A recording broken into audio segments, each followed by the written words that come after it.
आज का जो टॉपिक रहेगा अपना वो रहेगा reversing general and scenario creation. अब ये रिवर्सिंग जनरल क्या होता है? देखो, रिवर्सिंग का मतलब क्या होता है, आप लोग बोलते हैं ना रिवर्स करना, कोई भी एंट्री को रिवर्स करना। एंट्री को रिवर्स करना मतलब क्या हो गया कि आप एंट्री को जो फ्यूचर में होने वाली है उसको आप पहले कर रहे हो, तो वो कहलाता है रिवर्सिंग जनरल। ठीक है, अब ये रिवर्सिंग जनरल वाउचर का मतलब क्या होता है और इसका यूज क्यों किया जाता है, उसके लिए हमें क्या करना है। सबसे पहले मैं ये जो ट्रांजेक्शन यहाँ पे दिए हुए हैं, थोड़ा सा मैं इसकी एंट्री कर लेता हूँ। इसकी एंट्री करने के बाद फिर आपको समझ में आएगा कि ये रिवर्सिंग जनरल क्या होता है। तो सबसे पहले हम लोग क्या कर लेते हैं कि जो भी ट्रांजेक्शन लिखे हुए इनकी एक एक करके हम लोग क्या करते हैं, एंट्री करते हैं यहाँ पे। तो जैसा पहला ट्रांजेक्शन है यहाँ पे 1 अप्रैल 2021 लिखा हुआ है यहाँ पे। अब आपको ध्यान देना है, यहाँ पे आपको क्या डालना है, 2023 डालना है ना, 2 साल पुराने नोट से अपने। तो यहाँ पे 21 की जगह आपको 23 डालना है, बाकी डेट आपका सेम रहेगा। अच्छा, इसमें एक और ध्यान देना है यहाँ पे आपको कि यहाँ पर ये 2 एंट्रियां जो है वो रिपीट की हुई है, तो इन दोनों में से कोई भी एक एंट्री करना है, या तो 3 नंबर की एंट्री करना है या तो 4 नंबर की एंट्री करना है यहाँ पे। ठीक है, तो अभी एक एक करके हम लोग क्या करते हैं, ये एंट्री को टैली में करते हैं। तो सबसे पहले एंट्री क्या है अपनी, यहाँ पे गुड्स परचेस किया हमने कितने में, 50,000 में, और गुड्स सोल्ड किया हमने 1 लाख में। डेट क्या है दोनों की, 1 अप्रैल है ना। तो यहाँ से हम आते हैं वाउचर्स में। वाउचर्स में आने के बाद सबसे पहले हम लोग परचेस करेंगे, परचेस। ठीक है, तो अब यहाँ पे ना ये नेम ऑफ आइटम जो है इसकी जरूरत नहीं है।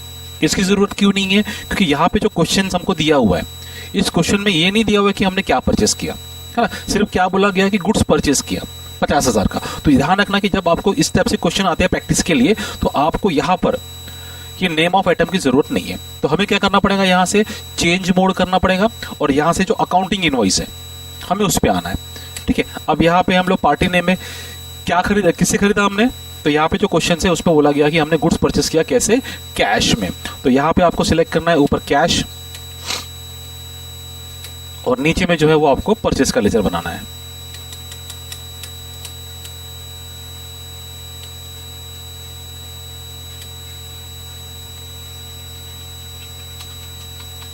अंडर क्या रहेगा, ये परचेस अकाउंट। ठीक है, इसको एक्सेप्ट करना। कितना परचेस किया हमने, 50,000 का, तो 50,000 लिखना है और इसको एक्सेप्ट करना है। सेकेंड एंट्री क्या थी हमारी, सेल्स की थी यहाँ पे ना, तो सेल्स की एंट्री करेंगे सेकेंड। कैश में सेल्स किया है। अब यहाँ पे ऊपर पार्टी नेम में कैश सिलेक्ट किया, और नीचे में क्या आएगा आपका, सेल्स अकाउंट आएगा आपका, है ना। तो यहाँ पे सेल्स अकाउंट क्रिएट करेंगे। अंडर किस में रहेगा, ये सेल्स अकाउंट में रहेगा। अमाउंट 1 लाख है।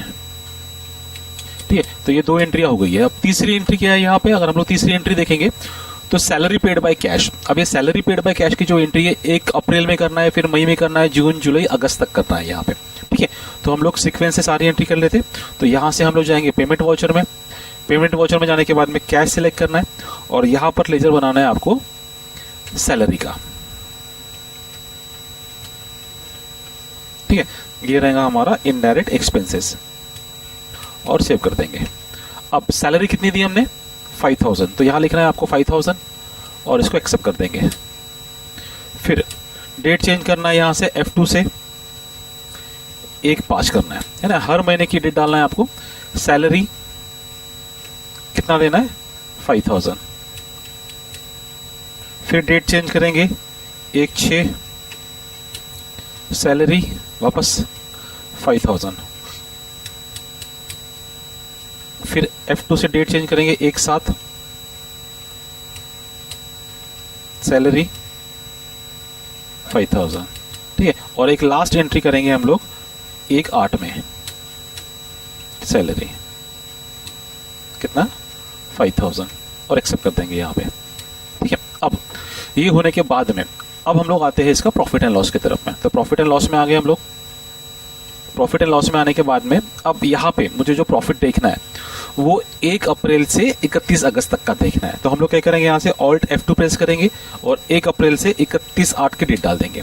अब ये जो मुझे प्रॉफिट एंड लॉस दिखाई दे रहा है, कब तक का दिखाई दे रहा है, अगस्त तक का। ठीक है, तो रूल क्या बोलता है कि आप जिस महीने तक का या जिस दिन तक का प्रॉफिट देख रहे हो, तो उस दिन तक के खर्चे जो है या फिर इनकम जो है इस प्रॉफिट एंड लॉस में ऐड होने चाहिए, तो ही वो प्रॉफिट एंड लॉस क्या रहेगा, सही रहेगा। अब यहाँ पे जो हमको खर्चे बताए गए हैं, जैसे हमने यहाँ पे जो खर्चों की एंट्री की है, खर्चों की एंट्री कब तक की है हमने, अगस्त तक की है।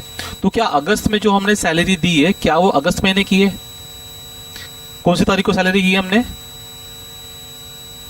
1 अगस्त को किया है। तो 1 अगस्त को जो हमने सैलरी किया, क्या वो अगस्त महीने की सैलरी है या जुलाई की सैलरी है, 1 तारीख को अगस्त महीने की सैलरी कैसे देंगे रे? उसने तो काम ही नहीं किया ना, अभी शुरू ही नहीं किया ना, है ना। इसका मतलब क्या है कि अगस्त में जो हमने सैलरी पेड किया है वो कौन से महीने की है? जुलाई की है। तो अगस्त की सैलरी कब देंगे हम लोग? सितंबर में देंगे। लेकिन सितंबर की तो एंट्री हमने की ही नहीं यहाँ पे। हमने कब तक की एंट्री कर रखी है? खाली 31 अगस्त तक की एंट्री कर रही है। अब लेकिन हम लोग प्रॉफिट तो 31 अगस्त तक का देख रहे हैं, लेकिन यहाँ पे अगस्त की तो सैलरी है ही नहीं। तो इसका मतलब क्या है कि ये जो प्रॉफिट हम लोग बता रहे हैं ये क्या है? गलत है। क्यों गलत है? क्योंकि इसमें अगस्त का खर्चा तो है ही नहीं। तो ऐसे बहुत सारे खर्चे रहते हैं आपके जो जिस महीने के होते हैं उसका पेमेंट हम लोग उस महीने नहीं करते। जैसे इलेक्ट्रिक का बिल हो गया, पेपर का बिल हो गया, या आपके पास में कोई भी सर्विसेज आप लेते हो, उस सर्विसेज का जो भी बिल होता है वो क्या करते हो आप? जिस महीने का वो बिल होता है आप उस महीने पेमेंट नहीं करते हो, हमेशा उसके नेक्स्ट मंथ में पेमेंट किया जाता है ना। तो अभी हमको प्रॉफिट तो देखना है, लेकिन अब मैं ये चाहता हूं कि ये जो प्रॉफिट मैं देख रहा हूं 31 अगस्त तक का, इसमें इस महीने के सारे खर्चे ऐड होना चाहिए। अब लेकिन एक सैलरी का खर्चा इसमें ऐड नहीं है। अब जबरदस्ती अगर हम लोग खर्चा दिखाने के चक्कर में अगर उसकी हम लोग अगर एक एंट्री करते हैं तो वो एंट्री क्या हो जाएगी? आपके पूरे इफेक्ट करेंगे, आपके लेजर पे भी इफेक्ट करेगा, प्रॉफिट एंड लॉस में भी इफेक्ट करेगा, और जो कैश है आपका कैश पे भी इफेक्ट पड़ेगा। अब मैं चाहता हूं कि मेरी एंट्री तो होनी चाहिए लेकिन किसी भी अकाउंट में उसका इफेक्ट नहीं होना चाहिए। मेरा जो पर्पस है खाली वो सॉल्व होना चाहिए, मतलब यहाँ पे जो मुझे प्रॉफिट है वो उसके हिसाब से दिखना चाहिए, बस मेरा वो पर्पस है। तो इसके लिए हम लोग क्या करते हैं? जो रिवर्सिंग जनरल का वाउचर है उसको यूज करते हैं।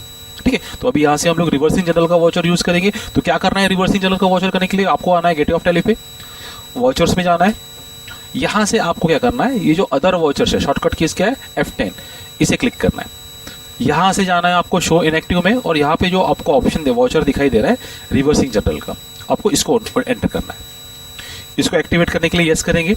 अब ये वाउचर की डेट आपको करना है 31/8। अब यहाँ पे डेबिट हम लोग करेंगे सैलरी 5000 और क्रेडिट करेंगे हम लोग कैश, कितना? 5000। ठीक है, इसको एक्सेप्ट कर देंगे। अब ये एंट्री हमने कर ली। ये जो एंट्री हमने की है ना, ये डमी एंट्री रहती है, इसका किसी भी अकाउंट में इफेक्ट नहीं होता है और किसी भी लेजर में इसका इफेक्ट नहीं होता है। देखो हमने एंट्री तो कर ली। जैसे अभी अगर आप डे बुक में देखेंगे तो डे बुक में आपको 31 तारीख में रिवर्सिंग जनरल की 5000 की एंट्री दिख रही है। लेकिन यही अगर हम लोग लेजर चेक करेंगे, जैसे मैं यहाँ से डिस्प्ले मोड रिपोर्ट्स में आता हूँ, अकाउंट्स बुक में आता हूँ, लेजर में आता हूँ, और यहाँ से मैं अभी सैलरी का जो लेजर है उसमें आ गया। अब यहाँ पे देखो 1 अगस्त की एंट्री दिखाई दे रही है। अब मुझे पूरी एंट्री देखना है, तो यहाँ से Alt F2 किया, 1/4 से 31/8। अब देखो यहाँ पे लास्ट एंट्री कब है? हमने जो 31 अगस्त में अभी एंट्री की थी वो दिखाई दे रही है क्या? वो नहीं दिखाई दे रही है। तो इसका मतलब क्या है कि वो एंट्री का इफेक्ट कहीं पे भी नहीं होता है। जब अकाउंट में नहीं हो रहा है तो जो प्रॉफिट एंड लॉस का स्टेटमेंट है उसमें भी नहीं होगा। देखो अभी भी प्रॉफिट आपका कितना है? 25,000 ही है। अब मैं ये चाहता हूं कि वो जो मैंने एंट्री की है उस एंट्री का इफेक्ट इस प्रॉफिट एंड लॉस में होना चाहिए। अब उसके लिए क्या करना है? फिर आपको जो सिनेरियो है वो क्रिएट करना है। ठीक है, 2 अलग अलग चीजें हैं। पहले हम लोगों ने क्या किया? रिवर्सिंग वाउचर के थ्रू एंट्री कर ली। अब हम लोग को क्या करना है? जो रिवर्सिंग वाउचर के थ्रू हमने एंट्री की हुई है उसका इफेक्ट मुझे प्रॉफिट एंड लॉस में दिखाना है। तो उसके लिए हमको सिनेरियो क्रिएट करना है। तो सिनेरियो क्रिएट करने के लिए आपको जाना है क्रिएट में, शो मोड पे जाना है, और यहाँ पे जो बजट के ठीक नीचे सिनेरियो क्रिएशन का ऑप्शन है इसको एंटर करना है। एंटर करने के बाद में आपको सिनेरियो का एक नाम देना है। तो हम लोग अगस्त के खर्चों का हम लोग ये निकाल रहे हैं, तो इसके लिए इसको नाम देंगे अगस्त एक्सपेंसेस। अगस्त एक्सपेंस, आप नाम अपने हिसाब से कुछ भी दे सकते हो। ठीक है, एंटर करेंगे। इंक्लूड एक्चुअल में यस करना है। अब इंक्लूड, ये जो हम लोग सिनेरियो बना रहे हैं इसमें कौन से वाउचर को हमको ऐड करना है? तो हमें इस लिस्ट में से ये जो रिवर्सिंग जनरल का जो वाउचर है इसको ऐड करना है। एंड ऑफ लिस्ट करेंगे और यहाँ पे भी एंड ऑफ लिस्ट कर देंगे। ठीक है, ध्यान रखना है यहाँ पर आपको इंक्लूड में रिवर्सिंग जनरल सेलेक्ट करना है, एक्सक्लूड में कुछ नहीं करना है। यानी कोई वाउचर हमको रिपोर्ट से निकालने है क्या? तो निकालना कुछ नहीं है, बस खाली हमको ऐड करना है और एक्सेप्ट कर देंगे। इतना करने के बाद में अब हम लोग वापस आएंगे प्रॉफिट एंड लॉस में। प्रॉफिट एंड लॉस में आने के बाद में आपको क्या करना है? यहाँ से Alt C प्रेस करना है। ठीक है, वो रिपोर्ट देखने के लिए। फिर यहाँ से कब तक की रिपोर्ट देखना है? 1 अप्रैल से 31/8 तक की रिपोर्ट देखना है। मेथड ऑफ स्टॉक वैल्यूएशन में डिफॉल्ट रखना है, और type of value to show, कौन सी वैल्यू देखना है हमको? ये अगस्त एक्सपेंसेस का जो हमने सिनेरियो क्रिएट किया मुझे इसका वैल्यू देखना है। शो वेरिएंस को यस करना है।